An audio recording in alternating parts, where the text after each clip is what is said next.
greatest hero in Greek mythology was a home invader. He broke into a stranger's house. He ate the man's food without asking. And when the owner caught him, Odysseus blinded him with a burning stake, then sailed away laughing. You know this story as Odysseus and the Cyclops.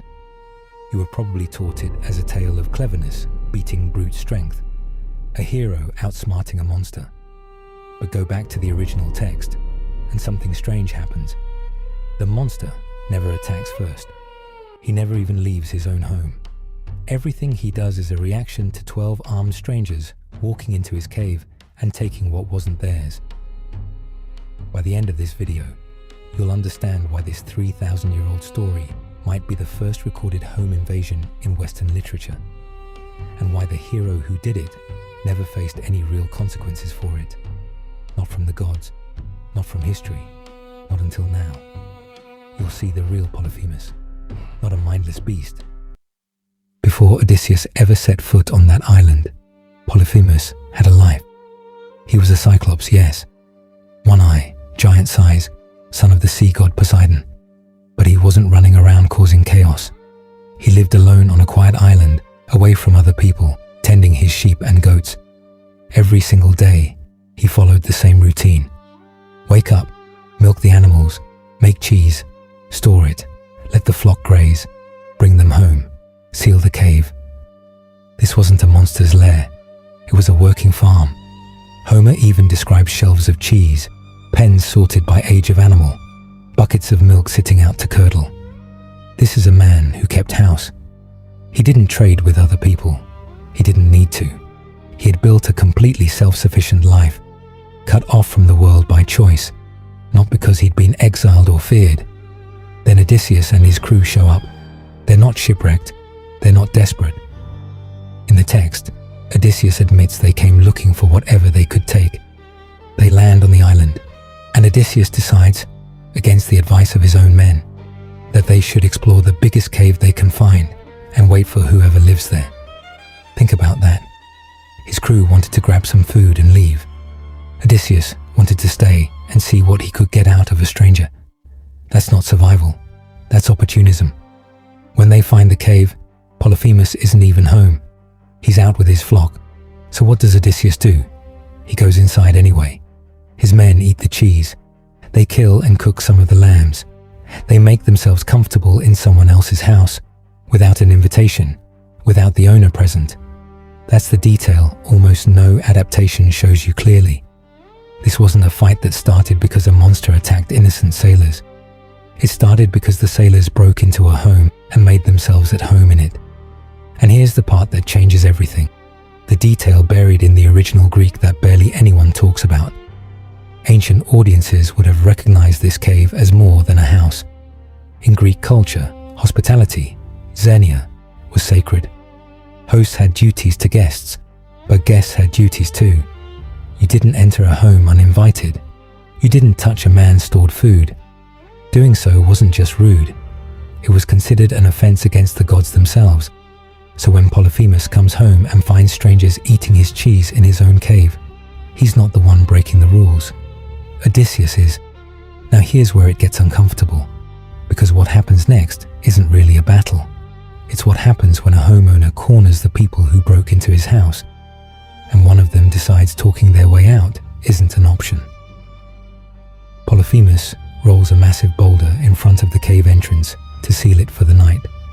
His normal routine, nothing sinister, just closing up his home like he does every day. Except now there are 12 armed strangers trapped inside with him. He notices them. He asks who they are. Odysseus lies. He doesn't apologize for trespassing. He doesn't offer to leave supplies or make things right. Instead, he demands hospitality, gifts even, from the man whose food his crew already ate without asking. Polyphemus reacts the way most people would if they found strangers looting their kitchen, with anger. He grabs 2 of the men and kills them. It's brutal, it's frightening.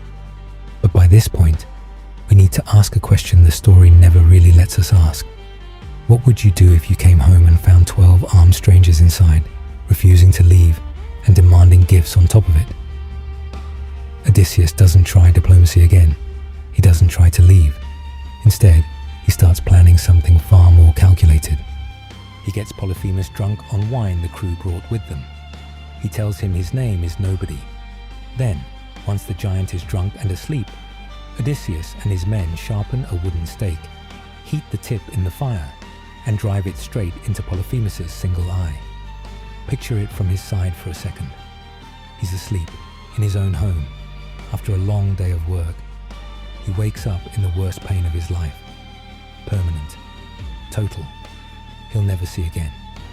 And when he screams for help, the other Cyclops outside ask what's wrong. He shouts back that nobody is attacking him. So, thinking he's just having a bad dream or drunk episode, they leave him alone. A trick built entirely on his own trapped grief.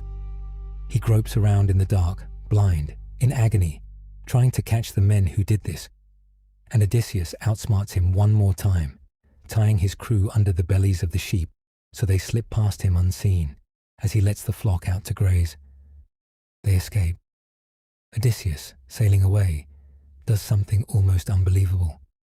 He turns back toward the island and shouts his real name across the water, taunting the man he just blinded, bragging, making sure Polyphemus, and by extension his father Poseidon, knows exactly who did this. Here's the part almost nobody tells you. Polyphemus prays to his father, Poseidon, god of the sea. He asks for justice against the man who tricked him, robbed him, and left him blind in his own home.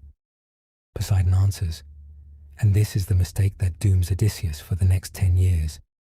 That single act of bragging turns a god against him. Storms, shipwrecks, dead crewmen, years lost at sea, away from his wife and son.